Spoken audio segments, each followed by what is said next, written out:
Hello दोस्तों, gets message में आपका स्वागत है। एनआईई एलआईटी के प्रीवियस ईयर की टेस्ट सीरीज में नेक्स्ट क्वेश्चन हम डिस्कस करने जा रहे हैं। नेक्स्ट क्वेश्चन डिस्कस करने से पहले मैं अपने सारे व्यूअर्स को कहना चाहता हूं कि फटाफट से वीडियो को लाइक कर दें, चैनल को सब्सक्राइब करें अगर अभी तक आपने नहीं किया, and please press the bell button ताकि आपको सारी लेटेस्ट नोटिफिकेशंस मिलती रहें। तो स्टार्ट करते हैं। Identify the true statement from the given statements. और ये क्वेश्चन सबसे पहले मैं आपको बता दूं आया हुआ है कंप्यूटर नेटवर्क्स में से, और कंप्यूटर नेटवर्क में आया हुआ है एप्लीकेशन लेयर से। एप्लीकेशन लेयर में काफी सारे प्रोटोकॉल्स हैं, लाइक HTTP है, HTTPS है, SMTP है, टेलनेट है, FTP है।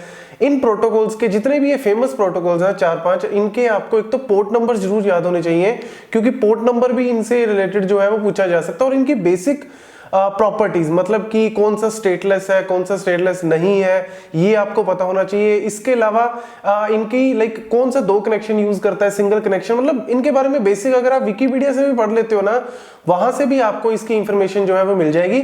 लेकिन काफी जो है इनके ऊपर टॉपिक्स जो है वो मैंने ऑलरेडी कवर भी किए हुए हैं, जैसे DNS है, that is also very important protocol. उसके ऊपर भी आपको वीडियो का लिंक जो है आपको डिस्क्रिप्शन बॉक्स में मिल जाएगा। दूसरा, कंप्यूटर नेटवर्क में भी इस बार एनआईई एलआईटी में मैं अप्रोक्सीमेट 8 to 10 क्वेश्चन, मतलब मिनिमम 8 क्वेश्चन जो है एक्सपेक्ट कर रहा हूं यहां पे।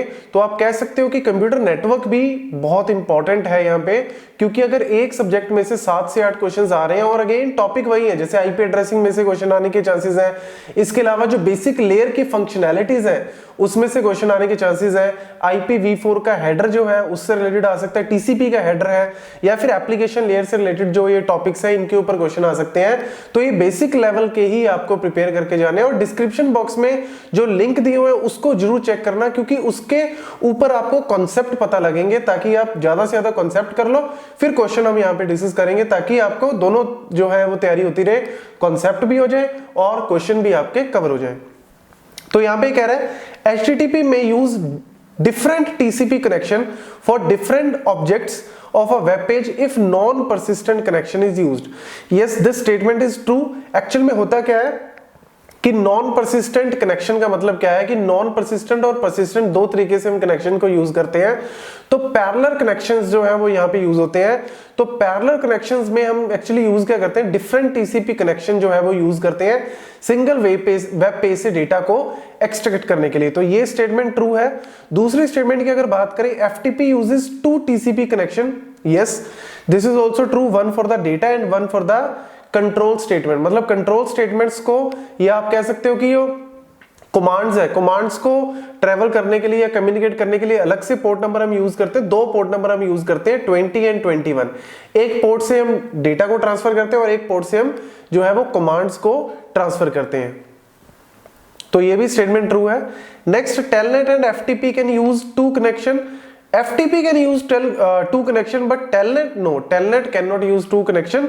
telnet जो है वो सिंगल कनेक्शन यूज करता है। so this statement is false. तो statement 1 and 2 is what?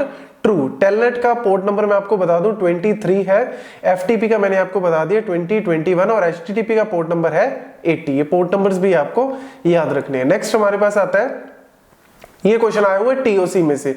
TOC में मैं आपको पहले ही बताया कि ऑल्दो सिलेबस में मेंशन नहीं किया हुआ, लेकिन आपको बेसिक रेगुलर एक्सप्रेशंस के बारे में, रेगुलर एक्सप्रेशन का पहले भी क्वेश्चन हमने डिस्कस किया था। तो ये देखो, ये क्वेश्चन भी रेगुलर एक्सप्रेशन के ऊपर ही आया हुआ है। तो इसका जो लिंक है मैंने डिस्क्रिप्शन बॉक्स में दिया हुआ है। अगर आप 2-4 वीडियोस कर भी लेते हो तो कोई घाटा नहीं है, इसमें कोई लॉस नहीं है, आपको कहीं ना कहीं बेनिफिट ही मिलेगा, क्योंकि कंपाइलर और TOC ना कंबाइंड सा ही होता है। कई बार हमें लगता है कि ये टॉपिक कैसे आ गया, ये तो TOC का पार्ट है, बट नहीं, वो कंपाइलर से भी आ सकता है, क्योंकि उसमें भी हम एक्सप्रेशंस को ही जो है वो कंपाइल करते हैं। तो यहाँ पे ये पॉइंट जो है आप माइंड में रखना कि रेगुलर एक्सप्रेशन जो एटलीस्ट बस ये टॉपिक कर जाओ रेगुलर एक्सप्रेशन, ताकि आपको इन केस अगर इसके ऊपर क्वेश्चन आता है तो आप सॉल्व कर सको। तो ये क्वेश्चन अगर हम सॉल्व करें तो देखो, TOC में एक सबसे बड़ा जो प्रॉब्लम होती है वो है कि जितने भी ऑप्शंस होंगे ना, वो ऑप्शंस आपके बहुत ज्यादा मतलब सिमिलर से होते हैं। मतलब आपको कहीं ना कहीं ऑप्शंस को नेगेट करना पड़ता है, ऑप्शंस को यहाँ पे कैंसिल करना पड़ता है, तब जाके आप जो है वो आंसर फाइंड आउट कर लेते हो। तो यहाँ पे देखो, अगर मैं एक्सप्रेशन की बात करूं तो देखो, पहला क्या कह रहा है, कंटेनिंग सबस्ट्रिंग 1-1, मतलब कंटेनिंग जो है वो सबस्ट्रिंग 1-1 होगी, मतलब 1-1 कंबाइंड होंगे। लेकिन देखो, आप अगर इसमें 0+1 स्टार स्टार का मतलब क्या होता है कि आप इसमें क्या पुट कर सकते हो, 0 पुट कर सकते हो, 1 2 कुछ भी वैल्यू पुट कर सकते हो। तो देखो अगर मैं पहले 0 + 1 स्टार में 0 पुट कर दूं तो कुछ भी नहीं बचेगा, मतलब ये एप्सिलम हो जाएगा, एप्सिलम हो जाएगा। फिर उसके बाद हमारे पास 1 है, फिर 0 + 1 स्टार और लास्ट में क्या है 1। तो अगर मैं इस स्टार में भी 0 पुट कर दूं तो क्या बचेगा, एप्सिलम। तो यानी मेरे पास क्या बचा, सिंपली 1 1 बचा। तो यानी यहां पे लग रहा होगा कि स्टेटमेंट 1 जो है वो ट्रू है, लेकिन देखो अगर मैं इस 0 + 1 स्टार में लेट्स सपोज स्टार की वैल्यू को 1 पुट कर दूं, इवन 0 + 1 का मतलब क्या है कि कोई भी स्ट्रिंग पॉसिबल है 0 और 1 के ऊपर। तो यानी मैं 1 0 1 भी बना सकता हूं। 1 0 1 अगर बनाता हूं तो ऑब्वियसली ये स्टेटमेंट आपकी क्या होगी, फॉल्स।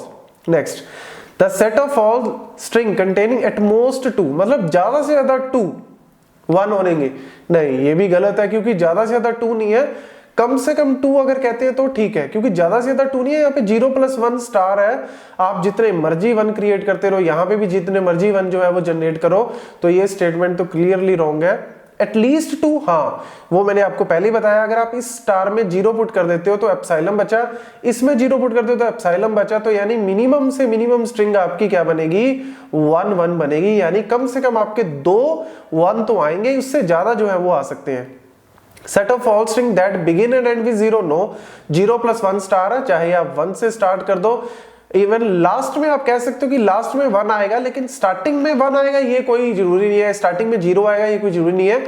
0 + 1 स्टार आप कुछ भी जनरेट कर सकते हो। यहाँ पे आंसर जो है वो आपका C, that is the right answer, at least 2 1। Next, dash number of undirected graph. Okay, the question is from the graph theory. Undirected graph इसमें पूछा हुआ है। तो देखो अगर मैं 3 वर्टेक्स लेता हूं, इसमें बोला हुआ वर्टेक्स के सेट में हमारे पास v1 v2 इतने नंबर ऑफ हमारे पास वर्टिसेस है। लेट्स सपोज अगर मैं एक सिंपल सा ग्राफ लेता हूं, सिंपल ग्राफ विद 3 वर्टेक्स, तो देखो हमारे पास यहाँ पे इंपॉर्टेंट पोर्शन है एजेस।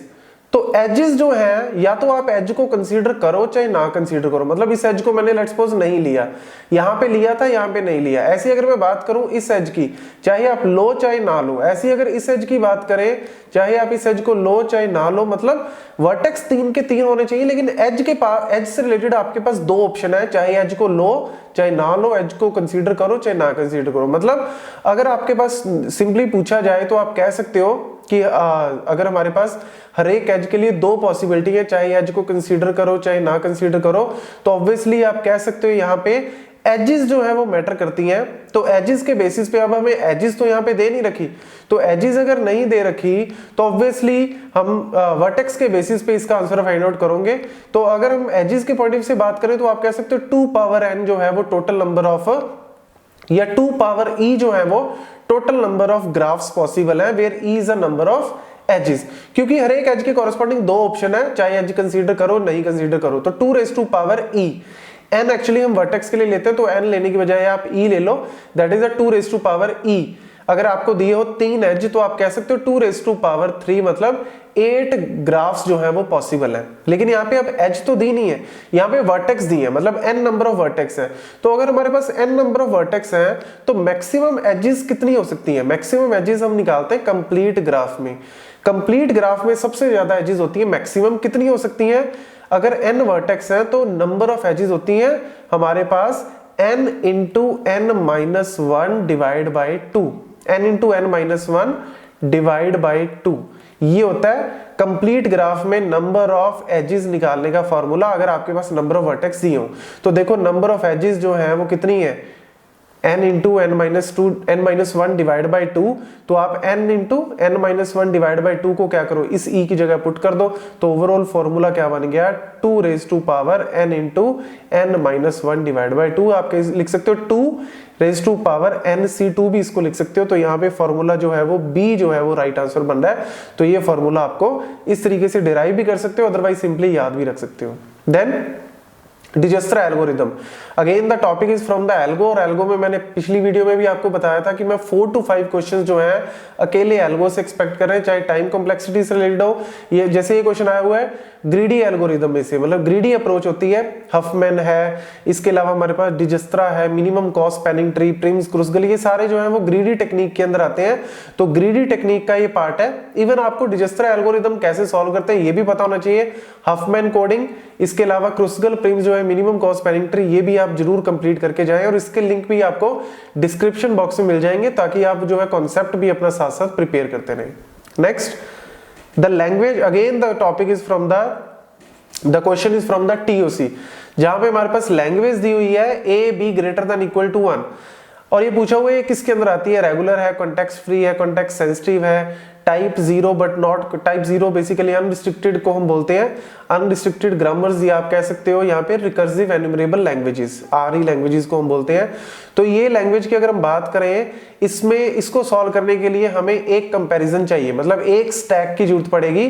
तो करना क्या है आपको, जितने भी W आते जा रहे हैं उनको आप स्टैक में डालते जाओ, जितने उसके बाद X आते जा रहे हैं आप स्टैक में डालते जाओ, उसके बाद जैसे ही Y आएगा हर एक Y के लिए आप X को और W को पॉप करते रहो, मतलब आपका सिंगल कंपैरिजन है। पहले आप सारे W और X स्टैक के अंदर डाल दो, फिर जैसे ही Y आता है हर एक Y के लिए W और X को पॉप करते रहो, यानी एक कंपैरिजन में ये जो है वो सॉल्व हो जाएगा। So it is deterministic. ये किस बिहेवियर में आता है, डिटर्मिनिस्टिक के अंदर आता है। It is actually DCFL, deterministic context free language, लेकिन DCFL यहाँ पे नहीं दिया तो आप इसको कॉन्टेक्स्ट फ्री लैंग्वेज भी बोल सकते हो। तो ये एक्चुअल में answer B, context free but not regular, yes, क्योंकि रेगुलर में हमारे पास लीनियर पावर वाली आते हैं, कोई कंपैरिजन नहीं होना चाहिए क्योंकि उसमें हमारे पास स्टैक नहीं होता। तो फाइनाइट ऑटोमेटा प्लस स्टैक जो है उसको बोलते हैं हम एक्चुअल में PDA। तो ये काम है एक्चुअल में PDA का, पुश डाउन ऑटोमेटा का। और पुश डाउन ऑटोमेटा किस लैंग्वेज को रिकॉग्नाइज करता है, DCFL, CFL। तो जो DCFL है उसके लिए हम DPDA बोल देते हैं और जो CFL है उसके लिए हम बेसिकली PDA या NPDA भी बोल देते हैं। तो ये एक्चुअल में जो छोटे छोटे पॉइंट्स हैं आप ये नोट करते रहना। इसके ऊपर भी वैसे तो मैंने वीडियो के लिंक जो है वो डिस्क्रिप्शन बॉक्स में दिए हुए हैं, लेकिन जैसा कि सिलेबस में मेंशन नहीं है तो बहुत ज्यादा डिटेल में आपको करने की जरूरत नहीं है। बेसिक आप एटलीस्ट रिकॉग्नाइज कर पाओ कि हाँ कौन सी रेगुलर है, कौन सी DCFL, कौन सी CFL, तो ये आपको जो है वो पता होनी चाहिए। Thank you.